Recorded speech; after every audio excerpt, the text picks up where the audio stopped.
Good morning dear students.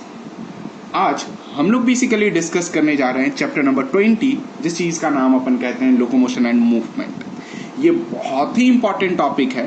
साथ साथ NCERT से बहुत सारे ऐसे क्वेश्चंस हैं जो नीट में direct as it is the line से पूछे जाने वाले। अगर कोई ह्यूमन फिजियो का चैप्टर है वो कोई नहीं बल्कि लोकोमोशन एंड मूवमेंट है। इसमें हमें ज़्यादा कुछ नहीं पढ़ना है। इसमें हमें सिर्फ देखना है type of movement, muscles, skeletal system, joints और डिसऑर्डर ऑफ द मस्कुलर और स्केलेटल सिस्टम। सो आज हम लोग स्टार्ट करते हैं chapter number 20 locomotion and movement. Movement और लोकोमोशन ये दो बहुत बड़े सिग्निफिकेंट नाम हैं। क्या है लोकोमोशन, क्या है मूवमेंट? जरा गौर से देखेंगे। मूवमेंट का मतलब क्या रहा कि कहीं ना कहीं क्या करवा रहा है, मूव करवा रहा है। और जब बेटा ये मूव करवा रहा है, और मूव किस टाइप में भी कह सकते हो आप कि चलो भाई हाँ ये मूव करवा रहा है। मूव हमेशा याद रखना किसी फिक्स्ड प्लेस का होता है। कैसा होता है? फिक्स्ड प्लेस का जो भी होता है वो क्या होता है? मूवमेंट होता है। और कह सकते हो मूव करना, यानी अपने पोजीशन से तो फिक्स रहा लेकिन इधर उधर मूव कर रहा है। जबकि किसी दो डिफरेंट प्लेस पर मूव किया, उस चीज को अपन क्या कहेंगे? लोकोमोशन कहेंगे। जो क्या हो गया? डिफरेंट प्लेस पे किया।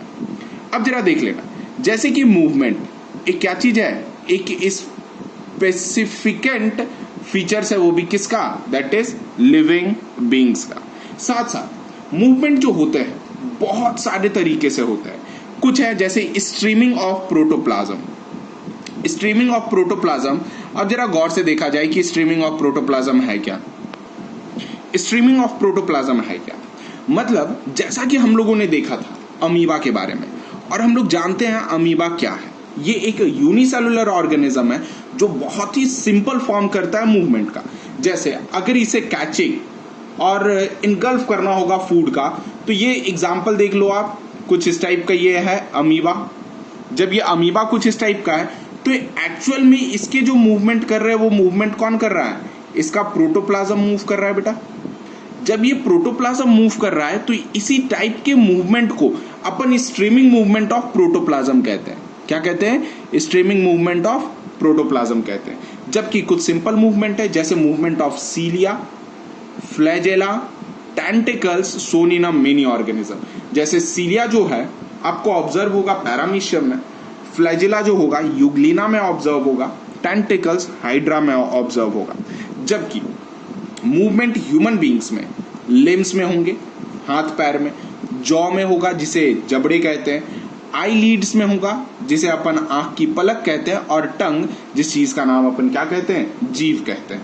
एग्जाम्पल अगर देखा जाए, ये सारे मूवमेंट रिजल्ट कर रहे हैं अगर चेंज हो जाए प्लेस का और लोकेशन का, उस टाइप के मूवमेंट को अपन क्या कह रहे हैं? लोकोमोशन कह रहे हैं। मतलब आप ये सारे एग्जाम्पल में कॉमन फीचर्स देखो, चाहे लिम्स हो, चाहे जॉ हो, चाहे आईलिड्स हो, चाहे टंग हो, ये किसी एक जगह से जरूर फिक्स है लेकिन ये सिर्फ लेफ्ट राइट कर रहा है। मूवमेंट कहीं दूसरे प्लेस को चेंज नहीं कर रहा है। सो याद रखिएगा, मूवमेंट जो होगा किसी फिक्स्ड प्लेस के इर्द गिर्द होगा, जबकि लोकोमोशन जब डिफरेंट प्लेस में मूवमेंट आया तब उसे क्या कहेंगे? लोकोमोशन कहेंगे। नेक्स्ट जिसका एग्जांपल है क्या? Walking, running, climbing, flying, swimming और form of the locomotory movements है। जैसे कि हम लोग देखते हैं locomotory structure need not be the different from those affecting the other type of a movement। Example किसमें? पहला तो पैरामीशियम में जो सीलिया के हेल्प से मूव करता है और फूड को साइटोफैरिंग्स में लेता है इन अ लोकोमोशन एज वेल।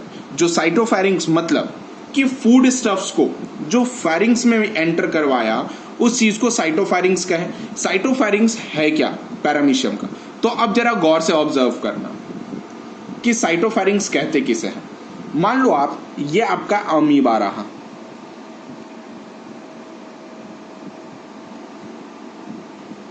ये देखो आप पूरे बॉडी के ऊपर क्या प्रेजेंट है बेटा? पूरे बॉडी के ऊपर सीलिया प्रेजेंट है कुछ इस टाइप का। अब ये सारे जब सीलिया प्रेजेंट है तो ये किस टाइप का मूवमेंट कर रहा है, सीलियरी मूवमेंट कर रहा है। सो ये जो रीजन है जहां से बेसिकली ये क्या कर रहा है, अपने फूड स्टफ्स को एंटर कर रहा है, तो इसी प्लेस का नाम क्या हो जा रहा है, दैट इज साइटोफेरिंग्स हो जा रहा है। क्लियर है। आगे चल करके ये फूड को लेगा, लाइसोसोमल एक्टिविटीज करेगा, जैसा कि मैंने सेल चैप्टर में बताया था वो टाइप में।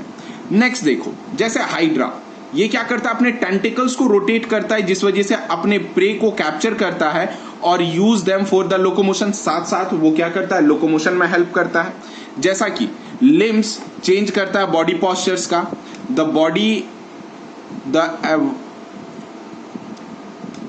जैसे कि limbs change in a body posture and locomotion as well. और अबव ऑब्जर्वेशन सजेस्ट करता है movement of locomotion can be studied separately, मतलब कि जो भी ऐसे मूवमेंट हैं उस सबों को हम लोग अदर तरीके से सेपरेटली स्टडी नहीं कर सकते, सबको एज इट इज स्टडी करना होगा। जैसे एग्जांपल देखा जाए, to linked static the all locomotion and the movement but all movement are not locomotion. मतलब क्लियर है कि जितने भी लोकोमोशन होंगे, ये स्टेटमेंट हमेशा ध्यान रखिएगा कि all locomotions are movement but all movements are not locomotion. कारण कि ऑलमोस्ट मूवमेंट अगर हो रहा है तो लोकोमोशन तो होगा, लेकिन जरूरी नहीं है। जैसे हाथ को अपन घुमा रहे हैं एक एक्सिस पे, तो वो लोकोमोशन शो नहीं कर रहा है, जबकि वो हाथ रोटेट होते वक्त क्या कर रहा है, वो मूवमेंट शो कर रहा है। ध्यान रखिएगा। अब कुछ वेरियस है method of locomotion performed by animal very in with their habitat and the demand of a situation. बहुत सारे डिमांड ऑफ सिचुएशंस पे है। जैसे लोकोमोशन जनरली किस चीज के लिए होता है, तो पहला तो फूड के लिए होगा, शेल्टर्स के लिए होगा, मैटिंग के लिए होगा, और suitable breeding ground, favourable climatic conditions और एस्केप फ्रॉम द एनिमीज और प्रीडेटर्स से बचने के लिए क्या होगा, लोकोमोशन होगा। अब बात करते हैं अपन टाइप्स ऑफ मूवमेंट में। टाइप्स ऑफ मूवमेंट बेटा तीन ही टाइप के होंगे। पहला होगा अमीबा जो मूवमेंट करता है, दूसरा जो पैरामीशियम करता है, और तीसरा जो ह्यूमन बॉडी करता है। मतलब अमीबा जो करता है उस टाइप के मूवमेंट को एमोबॉइड मूवमेंट कहेंगे। सीलिया बियरिंग एनिमल्स जो करते हैं जैसे पैरामीशियम, वो क्या है, सीलियरी मूवमेंट। जबकि मस्कुलर, हम लोग जो बॉडी और मसल्स के साथ मूव करते हैं, स्केलेटल मसल्स के साथ, उस मूवमेंट को क्या कहते हैं, मस्कुलर मूवमेंट कहते हैं। सेम कि कुछ स्पेशलाइज्ड बॉडी हमारे बॉडी में प्रेजेंट है, जैसे कि मैक्रोफेजेस जिसे कहते हैं, जिसका नाम ल्यूकोसाइट्स भी है, ल्यूकोसाइट्स, मैक्रोफेजेस, ये सारे किस टाइप के मूवमेंट्स हो करते हैं बेटा, एमोबॉइड मूवमेंट्स हो करते हैं। और ये अफेक्टेड होते हैं किससे, by the help of pseudopodia formed by the streaming of protoplasm, जैसा कि अमीबा में देखा गया। साथ साथ इसमें जो साइटोस्केलेटल एलिमेंट होते हैं, जिसका मतलब क्या रहा, microfilament, are also involve in amoeboid movement. Next जरा देखा जाए कि सीलियरी मूवमेंट, जो कि इंटरनल ट्यूबुलर ऑर्गन में होता है, क्योंकि आप जानते हो ट्यूबुलर ऑर्गन में सीलिया प्रेजेंट रहता है और लाइंड होते हैं सीलिएटेड एपिथेलियम से। कोऑर्डिनेटेड मूवमेंट होता है सीलिया का in the trachea, help of removing dust particles and the some of the foreign substance inhaled along the atmospheric air.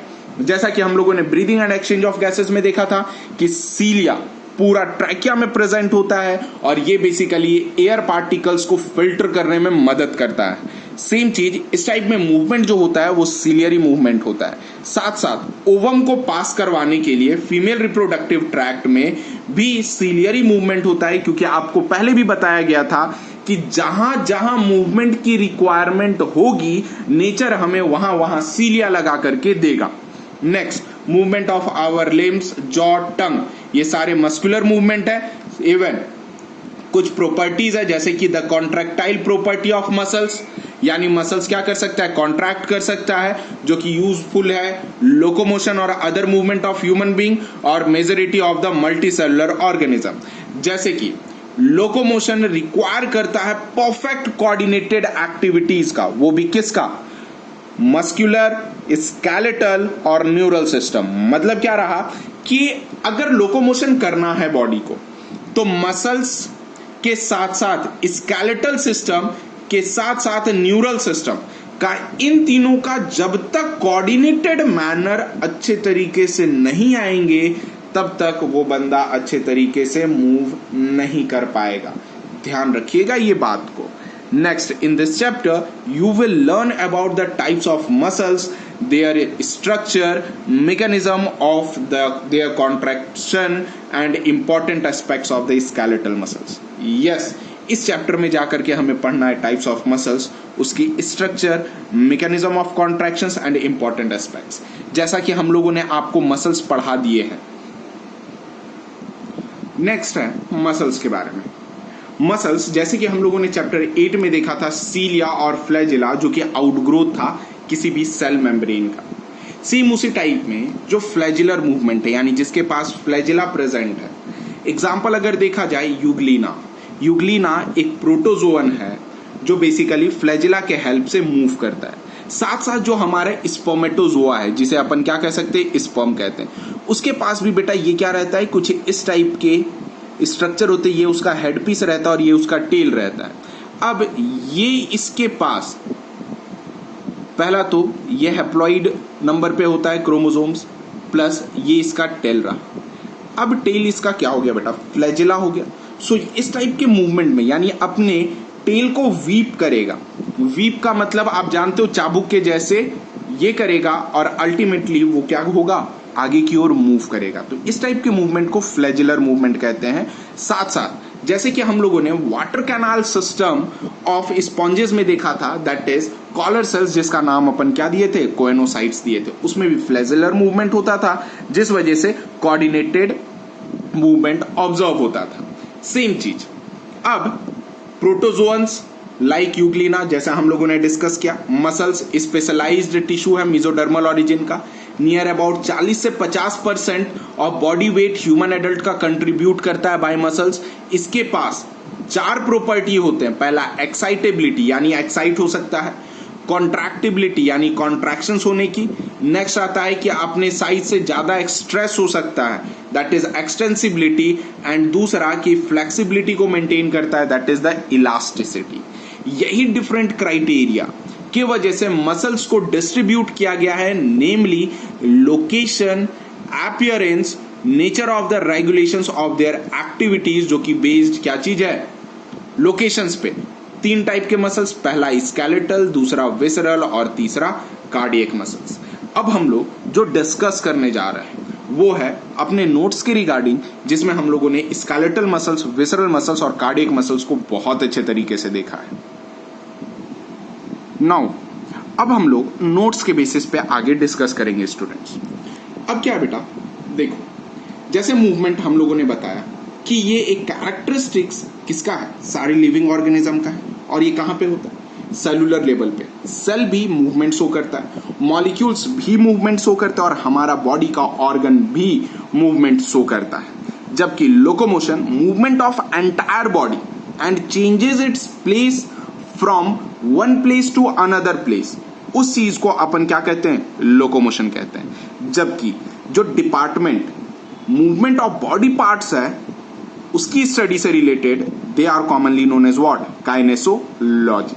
काइनेसोलॉजी में एक्चुअल में क्या क्या इंक्लूड करता है, काइनेसोलॉजी में मूवमेंट ऑफ जॉ के साथ साथ movement of eyeball, movement of gut, movement of heart and lungs, movement of limbs, ETC, ये सब सारे डिपार्टमेंट बेसिकली काइनेसोलॉजी में इंक्लूड करते हैं। नाउ स्टूडेंट्स, अब आपको ये बताना है कि आखिर प्लांट क्या शो करता है, लोकोमोशन और मूवमेंट। और कुछ लोग कहेंगे कि सर लोकोमोशन शो करता है, कुछ लोग मूवमेंट शो कहेंगे, मैक्सिमम मूवमेंट ही कहेंगे। लेकिन जरा बोलने से पहले सोचिएगा, क्या वाकई में प्लांट लोकोमोशन शो नहीं करता है? मिलते हैं इसके आंसर के साथ अपने कमेंट बॉक्स में। नेक्स्ट, लोकोमोशन का इंपॉर्टेंट एडवांटेज क्या है? पहला, प्रोक्यूरिंग न्यूट्रिशंस, यानी न्यूट्रिशंस को गेन करने के लिए। For avoiding unfavourable conditions, unfavourable conditions को अवॉइड करना है तो अपन प्लेस को चेंज कर देते हैं। नेक्स्ट, शेल्टर्स के लिए, फॉर डिफेंस एंड ऑफेंस के लिए, और for searching of mating grounds, better fields, इस टाइप के सर्चिंग के लिए अपन लोकोमोशन का एडवांटेज उठाते हैं। नेक्स्ट, अब हम लोग डिस्कस करने जा रहे हैं टाइप ऑफ मूवमेंट के बारे में। जैसा कि ऑलरेडी हम लोगों ने डिस्कस किया अकॉर्डिंग टू एनसीईआरटी, पहला सीलियरी मूवमेंट, जो कि सीलिया के वजह से होता है, और ये कहां पर होता है? गट और पैरामीशियम पे होता है। सेम चीज अमेबॉइड मूवमेंट, जो हमारे बॉडी में मास्ट सेल्स, ल्यूकोसाइट्स ये सब करते हैं, साथ साथ जो एनिमल में करता है वो अमीबा है। नेक्स्ट मस्कुलर मूवमेंट, जो हमारे बॉडी पार्ट्स में होते हैं, जहां जहां स्केलेटल मसल्स प्रेजेंट है। नेक्स्ट चीज मसल्स। अब जो हमें समझना है वो इसी जगह से हमें स्टार्ट करना है, क्योंकि मसल्स बहुत ही एसेंशियल और बहुत ही एक उम्दा और इंपॉर्टेंट टॉपिक है। मसल्स की स्टडी को मायोलॉजी कहते हैं, साथ साथ दूसरा नाम इसका सार्कोलॉजी भी कहलाता है। ध्यान दीजिएगा, मसल्स की जो ओरिजिन होती है वो क्या होती है? मीजोडर्मल इन ओरिजिन होती है। साथ साथ एक्सेप्ट कौन कौन? Muscles of iris, ciliary body, mayo epithelial cells of sweat gland, वो सब सारे क्या है? एक्टोडर्मल है। बेटा ध्यान रखिएगा, एक्टोडर्मल है, मोस्टली मीजोडर्म्स, लेकिन मसल्स ऑफ आइरिस आईज वाला, सिलियरी बॉडी आईज वाले, myo epithelial cells of sweat gland were ectodermal in origin. जबकि 40 से 50% बॉडी वेट का कंट्रीब्यूट करता वो कौन है? मसल्स। अब जो स्पेशल प्रॉपर्टीज थी जो मैंने अभी डिस्कस किया, that is the special property, जिस चीज का नाम अपन क्या दे रहे थे? एक्साइटेबिलिटी। एक्साइटेबिलिटी का मतलब क्या होता है कि सर्टेन स्टिम्युलस, यानी अगर इंपल्स आया, इंपल्स आने के बाद हमारा स्केलेटल मसल्स क्या हो गया? एक्साइट हो गया, और एक्साइट होने के वजह से क्या हो गया? कॉन्ट्रैक्शन करने की कैपेबिलिटी रखा, उस चीज को अपन क्या कहेंगे? एक्साइटेबिलिटी कहेंगे। नेक्स्ट आता है दैट इज कॉन्ट्रैक्टिलिटी। कॉन्ट्रैक्टिलिटी का मतलब क्या होता है? Change in shape, change in shape. और बेसिकली क्या होता है? जब ये रिड्यूस किया जाता है, मैक्सिमम जब दबाया जाता है, तब उसे कॉन्ट्रैक्टिबिलिटी कहते हैं। नेक्स्ट एक्सटेंसिबिलिटी, मतलब स्ट्रेच करने की कैपेबिलिटी को एक्सटेंसिबिलिटी कहते हैं। जबकि इलास्टिसिटी का मतलब कि आखिर वो कितना ज्यादा फ्लेक्सिबल है कि वो अपने ओरिजिनल शेप में फिर से क्या हो सकता है? रीगेन कर सकता है। ये चार प्रॉपर्टी स्पेशल प्रॉपर्टी है जो सिर्फ और सिर्फ किस में पाए जाते हैं? मसल्स में पाए जाते हैं। Excitability, contractility, extensibility and elasticity. Muscles के टाइप्स। अब मसल्स के टाइप में पहले तो अपन हमेशा डिस्कस कर लेते कि एक वॉलेंट्री, दूसरा इनवॉलेंट्री। वॉलेंट्री के अंडर में आता है स्केलेटल मसल्स, इनवॉलेंट्री के अंदर आता है स्मूथ मसल्स और कार्डियक मसल्स। और हमें यही तीन मसल्स के बारे में क्या करना है? अच्छे तरीके से स्टडी करना है। क्या क्या? That is skeletal muscles, smooth muscles and cardiac muscles. अब जरा देखा जाए कि कैरेक्टरिस्टिक फीचर्स ये तीनों मसल्स की क्या है। पहला, माइक्रोस्कोपिक अपीयरेंस और स्ट्रक्चर। पहला अपन वॉलेंट्री मसल्स, जिसे अपन क्या कहते हैं? कार्डियक स्केलेटल मसल्स कहते हैं। फिर उसके बाद कार्डियक मसल्स, उसके बाद स्मूथ मसल्स। माइक्रोस्कोपिक अपीयरेंस में जब अपन डिस्कस करेंगे तो ये skeletal muscles long as well as cylindrical fibre present होगा। जैसा कि आप देख रहे हो, लॉन्ग दिख रहा है, सिलेंड्रिकल फाइबर्स आपको दिख रहे होंगे, साथ साथ क्या आपको अनब्रांच्ड और स्ट्रेटेड टाइप दिख रहे होंगे। ब्रांचेस तो आपको दिख नहीं रही होगी, ये अनब्रांच्ड हो गया, स्ट्रेटेड हो गया। साथ साथ ये सब जितने भी रेड कलर के डॉट्स दिख रहे, दे आर द न्यूक्लियाई। सो क्या हो गया? मल्टी पेरिफेरल न्यूक्लियाई, यानी इसके सरफेस पे प्रेजेंट रहता है, पेरिफेरी पे। अब बात करते हैं कार्डियक मसल्स के बारे में। कार्डियक मसल्स ब्रांच्ड होते हैं कुछ इस टाइप में, आप जरा ऑब्जर्व कर लो। सिलेंड्रिकल फाइबर होता है, सिंगल और सेंट्रली लोकेटेड न्यूक्लियाई होता है, साथ साथ इसके पास एक स्पेशल स्ट्रक्चर होता है जिसे इंटरकलेटेड डिस्क कहते हैं। यस, ये वही डिस्क है जिसके वजह से पूरा इंपल्स इक्वली इस कार्डियक मसल्स में ट्रांसफर होता है फ्रॉम एंड टू एंड तक। साथ साथ ये कैसा दिख रहा है? स्ट्रेटेड दिख रहा है। अब बात करते हैं अपन स्मूथ मसल्स के बारे में। ये आपको किसी का आंख लग रहा होगा, लेकिन आप टेंशन ना ले, इसे आंख ना समझे, स्मूथ मसल्स ही समझे।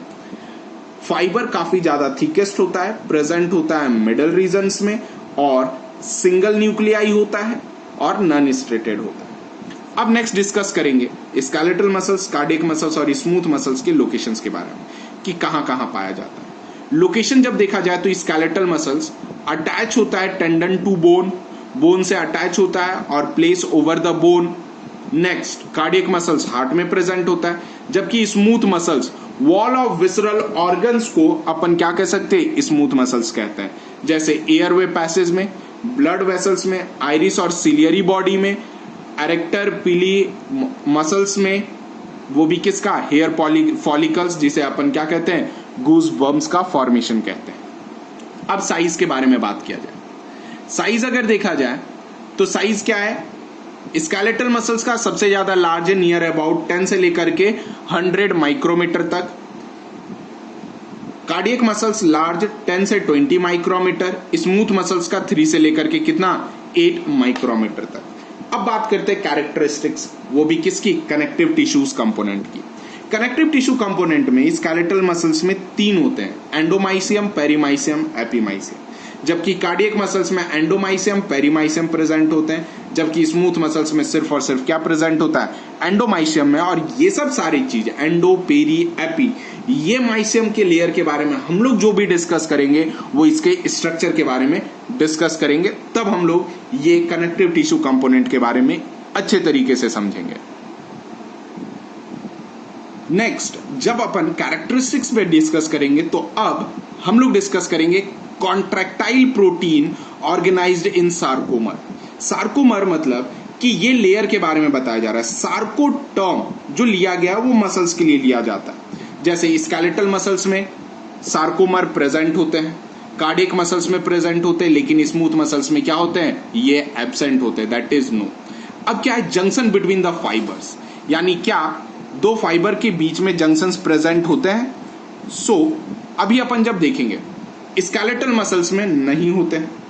कार्डियक मसल्स में इंटरकलेटेड डिस्क होता है जो कि गैप जंक्शन और डेस्मोसोम्स का फॉर्मेशन होता है। मैंने स्ट्रक्चरल ऑर्गेनाइजेशन इन एनिमल्स में गैप जंक्शन, डेस्मोसोम्स बहुत अच्छे तरीके से बताया था। आप मुझे अब कमेंट बॉक्स में ड्रॉप करो कि गैप जंक्शंस और डेस्मोसोम्स है क्या। नेक्स्ट, स्मूथ मसल्स में गैप जंक्शंस विसरल मसल्स में प्रेजेंट होते हैं, जबकि कुछ none in multi unit smooth muscles. Autorhythmicity यानी खुद से रिदम मेंटेन करना स्केलेटल मसल्स में नहीं होता है, जबकि कार्डियक और स्मूथ मसल्स में होता है। रेगुलेटर प्रोटीन जो कॉन्ट्रैक्शंस के लिए रेस्पॉन्सिबल होता है स्केलेटल मसल्स में ट्रोपोनिन, ट्रोपोमायोसिन, जबकि सेम चीज कार्डियक मसल्स में ट्रोपोनिन, ट्रोपोमायोसिन, और सेम चीज स्मूथ मसल्स में that is calmodulin protein, myosin, light chain, kinase, ये सारे कॉन्ट्रैक्शंस में मदद करते हैं।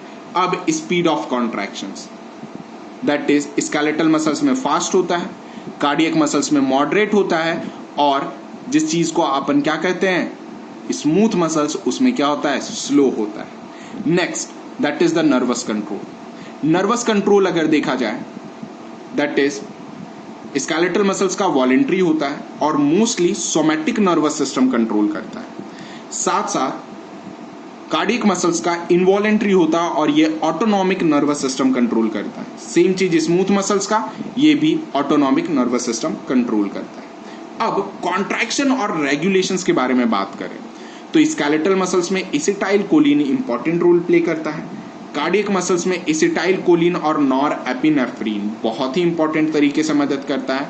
साथ साथ स्मूथ मसल्स में एसिटाइल कोलिन, नॉर एपिनेफ्रीन और सेवरल लोकल हार्मोन्स भी इंपॉर्टेंटली रेगुलेट करते हैं कॉन्ट्रैक्शंस रेगुलेशंस के लिए। बेटा आज हमारा वीडियो में यहीं तक, मतलब कि लोकोमोशन एंड मूवमेंट में मसल्स टॉपिक हम लोगों ने कंप्लीट कर दिया है, और कल अब हम लोग डिटेल स्टडी किसके बारे में करेंगे, मसल्स के ट्रांसवर्स सेक्शंस के बारे में डिस्कस करेंगे। अब बेटा प्रीवियस क्लासेस के और एक्सक्रीटरी सिस्टम में पूछे गए क्वेश्चंस के अब आंसर के बारे में डिस्कस करेंगे।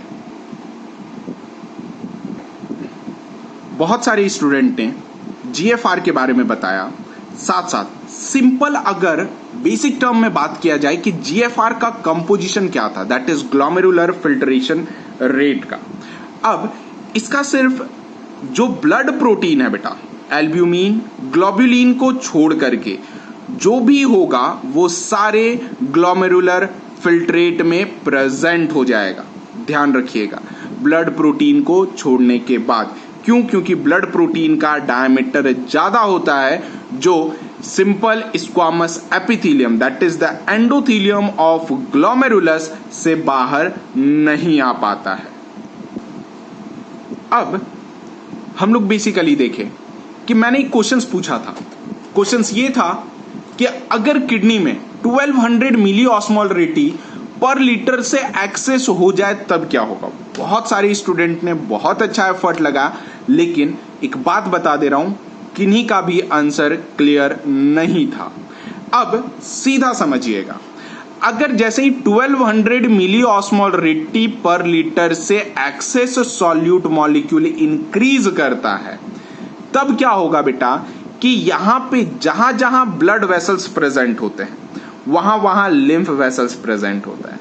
जैसे ही किडनी का इंटरस्टिशियम का 1200 मिली ऑस्मोलरिटी पर लीटर से इंक्रीज हुआ, वो सीधे किसके अंदर डिफ्यूज करेगा?